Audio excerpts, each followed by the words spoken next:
కలకత్తాలో మెడికల్ విద్యార్థి హత్యను ఖండిస్తూ విశాఖలో జూనియర్ వైద్యుల నిరసన.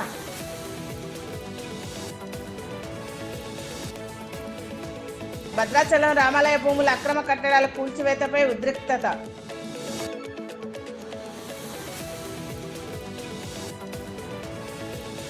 అంతరిక్షం నుంచి భూమి మీదకు దూకిన ఆస్ట్రేలియన్ శాస్త్రవేత్త.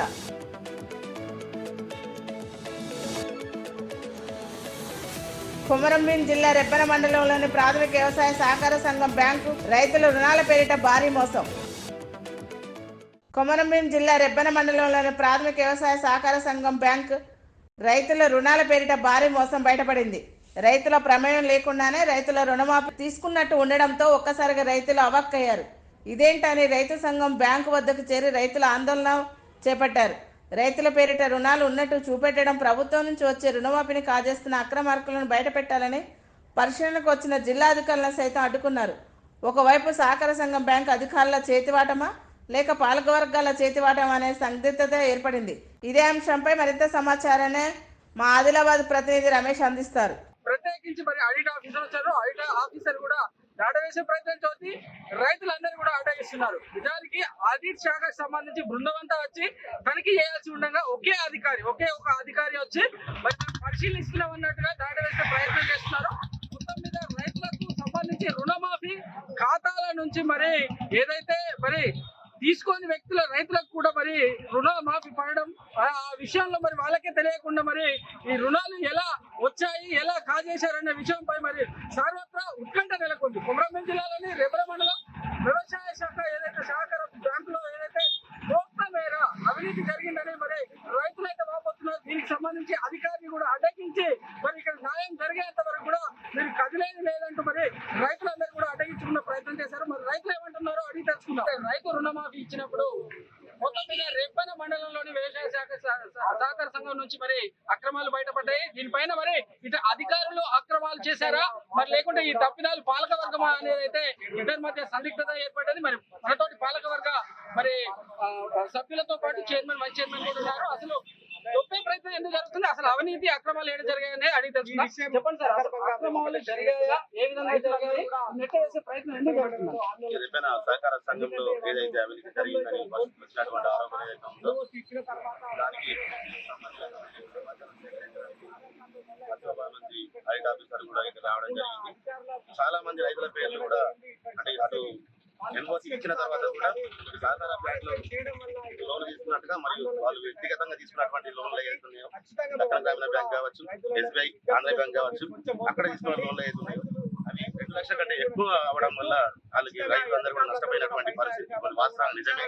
కాకపోతే దీనికి సంబంధించినటువంటి అధికారి ఎవరైతే ఉన్నారో ఇన్ఛార్జిగా సంతోష్ అని చెప్పి ఉన్నారు. మరియు ఈ యొక్క ఆరోపణ వాస్తవమా అవాస్తవం అని తెలియదు, నాకు కూడా పూర్తిగా తెలియదు. కాకపోతే ఆన్లైన్ లో చూసినట్లయితే వాస్తవంగా తీసుకొని రైతులు కూడా ఈ రోజు లోన్లు తీసుకున్నట్టుగా లిస్టులలో చూపిస్తున్నాయి. కాబట్టి వాస్తవంగా రైతులు నష్టపోయినారు. దీనికి పూర్తిగా ఒకవేళ అవినీతి జరిగి ఉన్నట్టయితే మాత్రం పక్క అధికారుల హస్తం పక్కగా ఉంటుందని చెప్పి నేను తెలియజేస్తున్నా. దీనికి బ్యాంక్ మేనేజర్ కావచ్చు, కింద ఉన్నటువంటి ఆఫీసర్ కావచ్చు, ఇచ్చిన ఆడిట్ ఆఫీసర్ కావచ్చు, వీళ్ళందరూ కూడా బాధ్యులు అని చెప్పి నేను తెలియజేస్తున్నాను. ఒకవేళ అవినీతి జరిగితే తప్పకుండా దీనిపైన సిబిసిఐడి విచారణ నడిపించి దోషులు ఎవరైనా ఉన్నారో ఎవరైనా కావచ్చు, ఈవెన్ మా చైర్మన్ కావచ్చు, వైస్ చైర్మన్ నేను కావచ్చు, ఆ పాలక వర్గం సభ్యులు కావచ్చు, ఎవరైనా కూడా ఉపేక్షించలేదు. తప్పకుండా చట్టపరమైన చర్యలు తీసుకోవాలి. అధ్యయనం పెట్టడం ఈ 2012 నుంచేమో అప్పుగా ఉన్నట్టు చూపించడంతో ఈ రోజు రైతులందరికీ నష్టం ఉంది. దీని ద్వారా బట్టి మరి ప్రభుత్వం ప్రత్యేక సదస్సుకొని ఏదైనా వీళ్ళు ఏమంటారు ఆఫీసర్లు పాలక వర్గం కూడా వీళ్ళు పాత్రదారులు అని చెప్తున్నారు. మరి పార్టీ ఆఫీసర్లు పాత్రదారులు, వీళ్ళు పాత్రవర్గ సభ్యులు ఏం చెప్తున్నారు, అది ఎలాంటి తప్పలేదు కాబట్టి మరి ఎలాంటి తప్పలేదని చెప్పడం జరిగింది. దీన్ని పూర్తి స్థాయిలో ఏసీబీ ద్వారా చిన్న కల్పించి మరి అధికారులు తప్పు చేసినట్టయితే అధికారులు మరి పాలకవర్గం తప్పు చేసినట్టయితే పాలకవర్గం తప్పు శిక్షించాలి. అదేవిధంగా ఇప్పుడు ఖచ్చితంగా రైతులకు మాత్రం రుణమాఫీ అయ్యే విధంగా ఈ ఈ రాష్ట్ర ప్రభుత్వం చర్యలు తీసుకోవాలి. ఈ రాష్ట్ర ప్రభుత్వం స్పందిస్తేనే ఈ రైతులకు మనం న్యాయం జరుగుతుంది. ఖచ్చితంగా రాష్ట్ర ప్రభుత్వం స్పందించాలి. ఇక్కడ ఈ జిల్లాకారు స్పందించినంత మాత్రమే కాదు, రాష్ట్ర ప్రభుత్వం ప్రత్యేక చర్య తీసుకొని ఒక ప్రత్యేకంగా అయినటువంటి దీన్ని తీసుకొని చేస్తేనే రైతులకు రుణమాఫీ అందుతుందని ప్రత్యేక చొరవ తీసుకోవాలని రాష్ట్ర ప్రభుత్వాన్ని విజ్ఞప్తి చేస్తున్నారు. ప్రధానంగా ఇదైతే అవినీతి జరిగింది, అక్కడ జరిగింది. పూర్తిగా రైతులందరూ ఇల్లిటరేట్స్, వాళ్ళ సంతకాలను ఫోర్జరీ చేసి మరి అంత కటింగ్ చేసింది ఎవరైనా అనుభవించవచ్చు. దీంట్లో పూర్తి స్థాయిలో ఉన్నటువంటి అయితే సహకార సంఘానికి సంబంధించినటువంటి అధికారుల పాత్ర ఎక్కువగా కనబడుతుంది. ఎందుకంటే వాళ్ళ పాత్ర లేనిది సంతకాలు ఏదైనా ఇవ్వాల్సినప్పుడు కూడా పేర్లు ఒకరు తీసుకుంటే ఒక పేరు మీద నమోదు అయ్యింది మిస్టేక్ అని చెప్తున్నారు. మిస్టేక్ ఏ విధంగా అయితే దానికి ఆధార్ కార్డు ఉంటుంది, భూమికి సంబంధించినటువంటి హక్కు పత్రాలు ఉంటుంది. కాబట్టి ఈ కావకొని ఏదైతే అధికారులు చేస్తున్నటువంటి కాబట్టి వాళ్ళను ఇది కఠినంగా శిక్షించాలని BJP RG Kar medical college హాస్పిటల్లో జరిగిన హత్య ఘటనపై పశ్చిమ బెంగాల్ సీఎం మమతా బెనర్జీ నిరసన వ్యక్తం చేశారు. అత్యాచారం చేసిన వారిని ఉరి తీయాలని సీఎం మమతా బెనర్జీ స్వయంగా వీధి పోరాటానికి సిద్ధమైంది. వారం రోజుల్లో సమస్యను పరిష్కరించాలని పోలీసులకు అల్టిమేటం జారీ చేశారు. లేకపోతే కేసును సిబిఐకి అప్పగిస్తామని చెప్పారు.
వనపర్తి సిపిఐ జిల్లా కార్యాలయంలో పార్టీ విస్తృత స్థాయి సమావేశం జరిగింది. కమ్యూనిస్టు పార్టీ అంటేనే వెనుకబడిన వారిని ఆర్థికంగా ముందుకు తీసుకురావడంలో తోడుంటుందని జిల్లా కార్యదర్శి రాములు అన్నారు.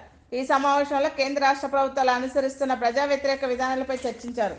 బీడీ కార్మికులు ఇట్లా చెప్తా పోతా ఉంటే చాలా మంది చాలా రకాలుగా భవన నిర్మాణ కార్మికులు, వ్యవసాయ కార్మికులు, హాస్టల్లో హోటల్లో పనిచేస్తున్నటువంటి మధ్యాహ్నం భోజన కార్మికులు, హోటల్లో పనిచేస్తున్న హోటల్ కార్మికులు కూడా సరిగా వేతనాలు లేవు. కాబట్టి అడిగేది ఎవరు ఉందంటే అది ఎర్రజెండా పార్టీ వాళ్ళు తప్ప ఇంకోరు అడిగేవాళ్ళు. కాబట్టి మనం శ్రమకు తగిన ఫలితం ఇవ్వాలి.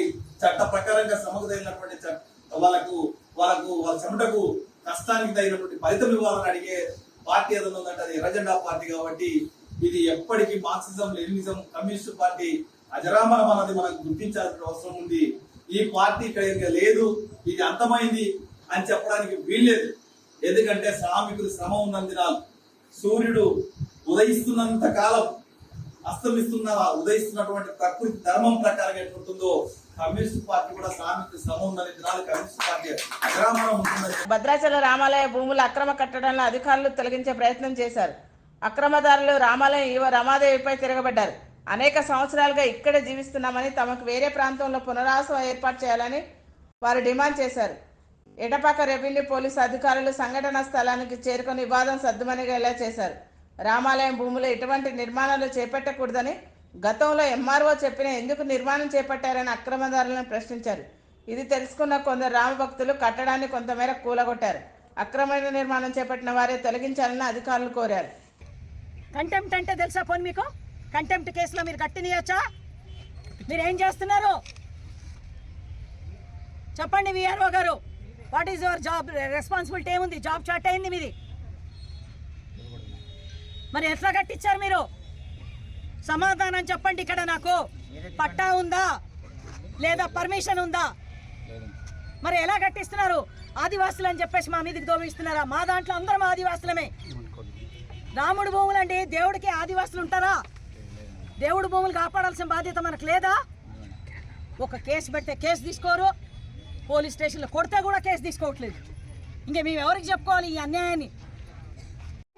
రామాలయం, భద్రాచలం రామాలయం గుడి దగ్గర ఆటో స్టాండ్ పెట్టుకొని ఆటో తోలుకుంటూ ప్రతిరోజు రాముల వారిని స్మరించుకుంటూ ఆయన నామజపం చేసుకుంటూ బతికే ఆటో కార్మికులు అండి మేము.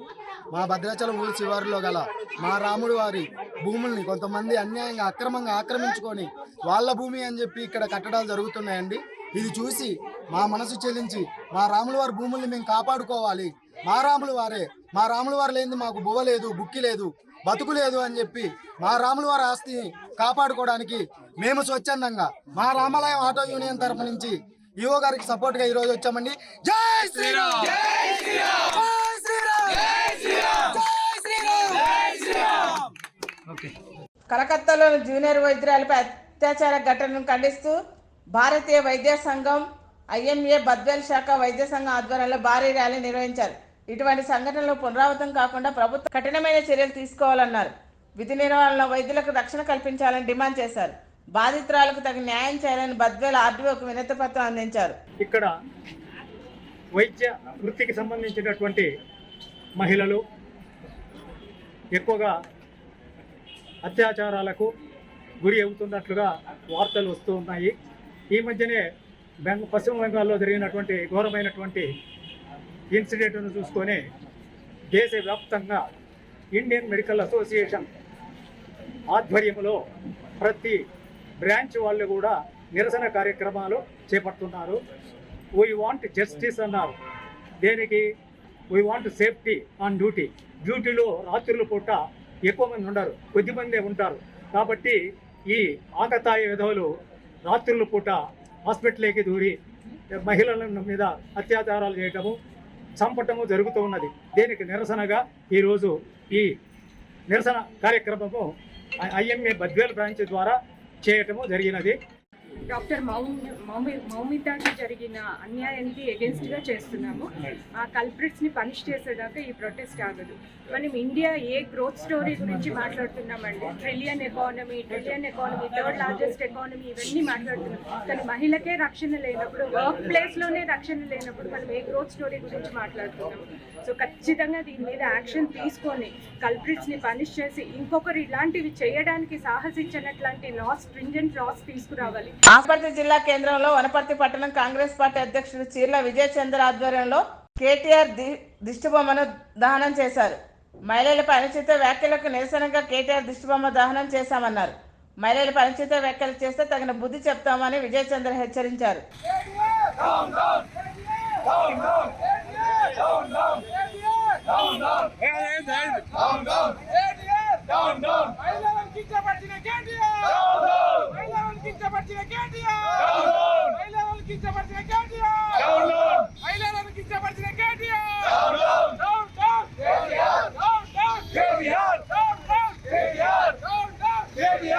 విజయనగరం జిల్లా గణపతి నగరం నియోజకవర్గ కేంద్రంలో ఉన్న రెల్లి వీధి కుమ్మరి వీధికి వెళ్లే రహదారి అధ్వానంగా తయారైంది.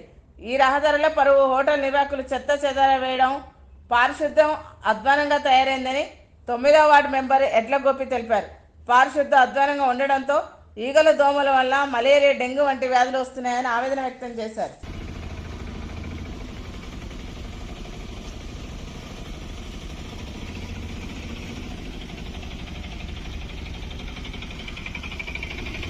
పెద్దోళ్ళకి అందరికీ దోమలు, పందులు, ఈగలు ఎవరు ఇక్కడ పట్టించుకోవట్లేదు. ఎవరు కంప్లైంట్ ఇచ్చినా ఎవరు ఏది పట్టించుకోవట్లేదు.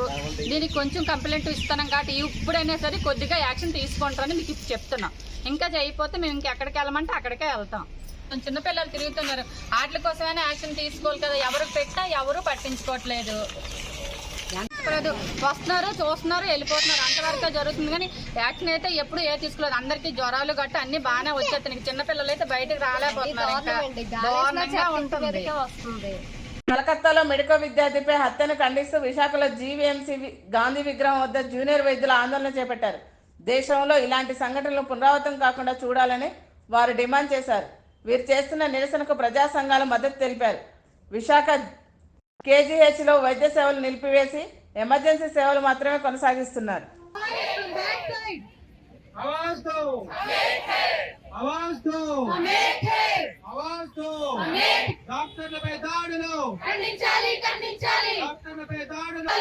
నేరం చేయలేటువంటి వ్యక్తి ఒక 10 సంవత్సరాలు జైల్లో మగ్గుతున్న పరిస్థితి మనం ఉంది కాబట్టి హైకోర్టు సిట్టింగ్ జడ్జితో న్యాయ విచారణ జరిపించాలి. ఫాస్ట్ ట్రాక్ కోర్టులు దేశవ్యాప్తంగా ఏర్పాటు చేయాలి. డాక్టర్లు ఈరోజు ప్రాణాలు పోసిన డాక్టర్లు వాళ్ళకి రక్షణ లేని పరిస్థితి వచ్చింది. ఒక దగ్గర ఏదో రాంగ్ ఇంజక్షన్ ఇచ్చారని చెప్పి లేకపోతే మీ వల్లే చనిపోయారని చెప్పేసి కొట్టి చంపడం కూడా జరుగుతున్నాయి కాబట్టి డాక్టర్లు దేవుడితో సమానం చెప్తున్నారు. డాక్టర్లకు రక్షణ కల్పించాలి. వాళ్ళు పనిచేసే ప్రదేశాల్లో కూడా రక్షణ చట్టం చట్టాలు పటిష్టంగా అమలు చేయాలని చెప్పి సందర్భంగా తెలియజేస్తూ లేని పక్షంలో దేశవ్యాప్తంగా మహిళా సంఘాల ఐక్యవేదికగా పెద్ద ఎత్తున ఉద్యమాన్ని ఉధృతం చేస్తామని చెప్పి సందర్భంగా ప్రభుత్వానికి హెచ్చరిక చేస్తా ఉన్నాం. 51 milligrams ఆఫ్ సెమెన్ ఉంది. డాక్టర్స్ డిటెక్ట్ చేసి పోస్ట్ మార్టం రిపోర్ట్ లో పెట్టారు. ఒక ఆరోగ్యకరమైనటువంటి మనిషి ఒకసారి సెక్స్ చేసేటప్పుడు 5 to 15 mg మాత్రమే సెమెన్ రిలీజ్ చేయగలరు.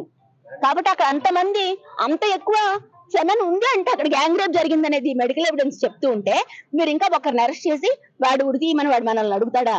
ఎంత హాస్యాస్పదమైనటువంటి విషయం అంటే చచ్చిపోయినటువంటి ఆమె శరీరం మీద ఇంకొక అత్యాచారం జరిగింది. అతని స్టేట్మెంట్ ఇప్పించడం ద్వారా అనేది మేము భావిస్తూ ఎక్కడైనా కళ్ళు తెరిచి దేశంలో స్త్రీలని కనీసం మనుషులుగా గుర్తించి వాళ్ళ మీద జరిగినటువంటి దాడిని గుర్తించి అసలైన ముద్దాలను శిక్షించాలని మేము డిమాండ్ చేస్తాం. భారీ వర్షాల కారణంగా బ్రిడ్జిలు సైతం కుప్పకూలుతున్నాయి. ఈ సంఘటన బీహార్ లో చోటు చేసుకుంది.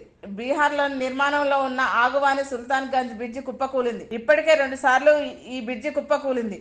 అయితే 3వసారి కూడా ఈ బ్రిడ్జి కుప్పకూలిపోయింది.